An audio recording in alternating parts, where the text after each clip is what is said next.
sou Fernando Vaz e você está no canal Diretrizes Universais. Em 1554 nasceu Sebastião I, filho de Dom João e Dona Joana da Áustria. Este veio para a sucessão da coroa portuguesa. Seu pai morreu antes do seu nascimento, o que acarretou um temor do povo em relação a esta sucessão, já que não havia outro herdeiro masculino. E assim, desde cedo, criou-se toda uma expectativa. Já no ventre da mãe, Dom Sebastião era conhecido como o Desejado. Anos antes de seu nascimento, ocorreu um episódio que ficou conhecido como o Milagre de Eurique, onde uma suposta aparição divina teria determinado a vitória de Portugal, mesmo com um exército inferior ao exército inimigo. Tal episódio fortaleceu a mística de que os portugueses estavam predestinados a uma vida de grandes conquistas e iriam constituir um grande império. Dessa forma, Dom Sebastião já nasceu com o pesado fardo de garantir a soberania portuguesa, proteger o seu povo de um possível domínio espanhol e também recolocar Portugal na rota das grandes conquistas. Aos 14 anos, Dom Sebastião assumiu o trono e dedicou parte da sua trajetória a encorpar o mito que foi criado em torno de sua figura. Mais tarde, talvez para fazer jus à expectativa de grande conquistador, aventurou-se numa aventura suicida. Contra os conselhos de toda a sua corte, resolveu organizar um exército de elementos inexperientes e despreparados.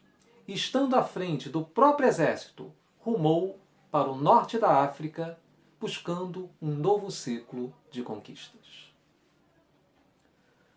Ocorre que, em 1578, aconteceu o que todos temiam. Na Batalha de Alcácer Quibir, apesar de toda a bravura demonstrada pelo exército português, este foi fragorosamente derrotado. E o jovem rei, de apenas 24 anos, não mais retornou à sua pátria. Este acontecimento causou um verdadeiro colapso político, já que o rei Dom Sebastião não se casou e não deixou herdeiros, o que abriria caminho para o domínio espanhol. Ocorre que tamanha era a força do mito junto ao povo português que a grande maioria não aceitou a morte de seu rei e preferiu depositar todas as suas expectativas na crença de que ele havia apenas desaparecido, continuava vivo e um dia voltaria para recolocar Portugal no seu devido lugar, restabelecer a ordem e cumprir a sua missão de partir rumo às grandes conquistas. Surgiu então o que ficou conhecido como sebastianismo, onde um povo depositou todas as suas expectativas e esperanças na volta de seu rei, o libertador, o herói que nunca mais retornou. Para aqueles que quiserem saber mais sobre essa história, eu vou deixar o link na descrição.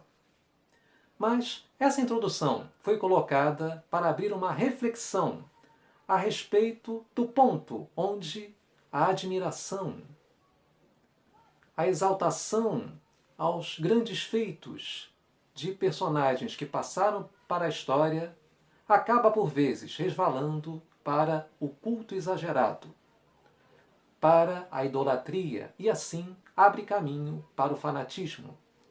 E o quão prejudicial isto pode ser para o indivíduo, já que, por vezes, este acaba por anular a sua força, o seu poder de ação e o seu poder de revisão de expectativas. Ou seja, acaba por anular a si mesmo.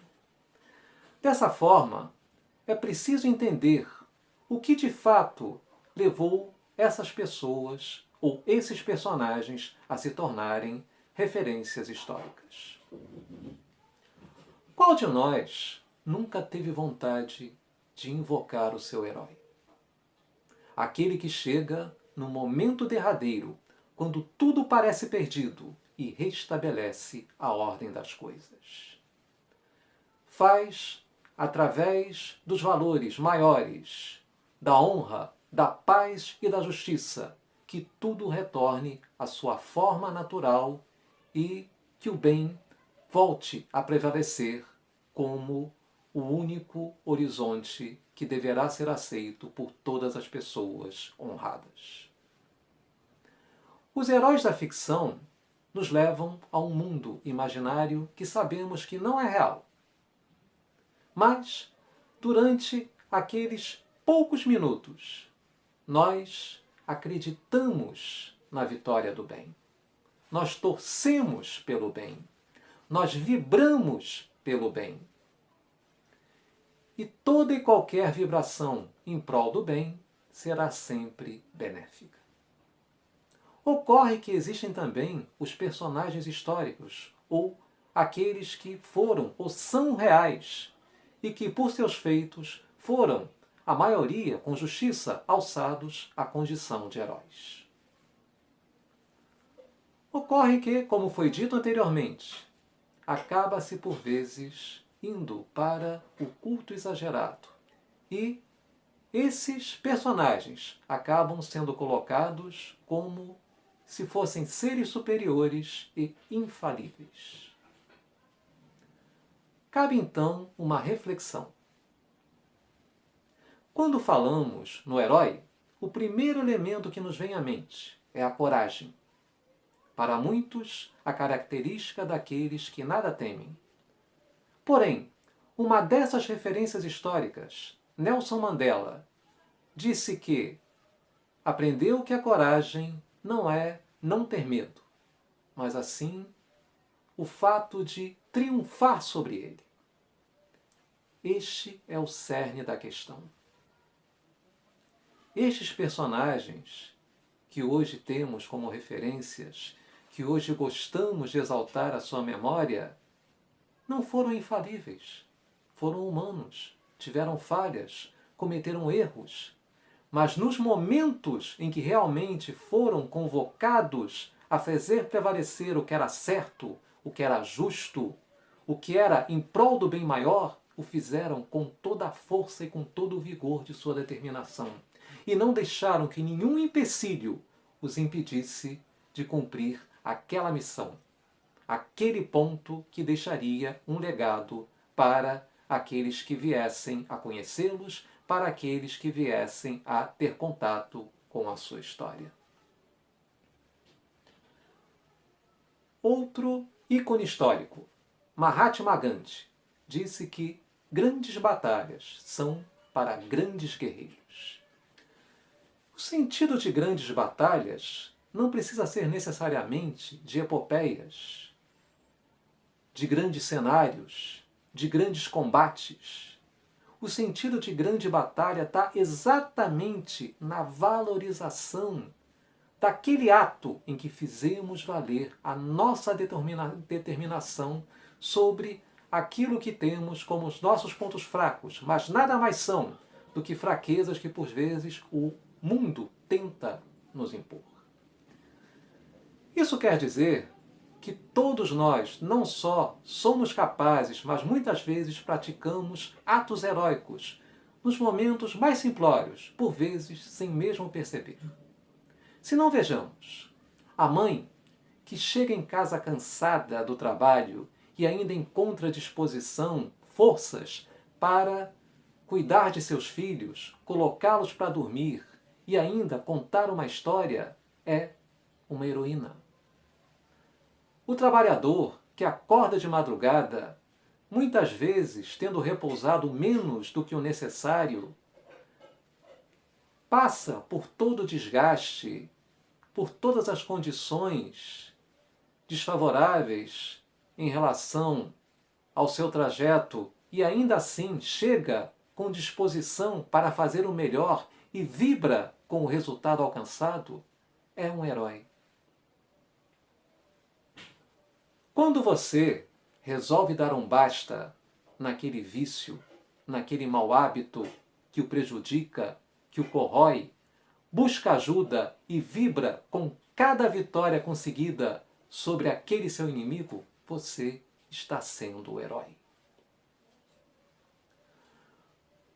Quando você sente chegar o desânimo, a depressão, mas não os aceita e, ao invés disso, arruma-se da melhor forma possível, coloca a sua melhor roupa, se olha no espelho e diz: eu estou bem e assim vou permanecer, você está sendo o herói. Quando você renuncia a um objeto de desejo em prol do bem daqueles que ama ou em prol do bem maior, você está sendo o herói. Então, quando sentir necessidade de invocar o herói, olhe-se no espelho, de cabeça erguida, e busque em seu arquivo mental todos os momentos em que sua condição suprema de guerreiro do bem prevaleceu sobre as fraquezas de sua contraparte física e humana e terrena. E assim, pode ter certeza, no âmbito terreno, serão momentos passageiros. Mas no âmbito universal, serão acréscimos que serão feitos ao seu acervo de superpoderes. Vou ficando por aqui. Se gostou do vídeo, deixe seu like, inscreva-se e clique no sininho para receber as notificações. E se quiser, deixe seus comentários. Sua opinião é muito importante. Eu sou Fernando Vaz e você está no canal Diretrizes Universais. Forte abraço e até a próxima.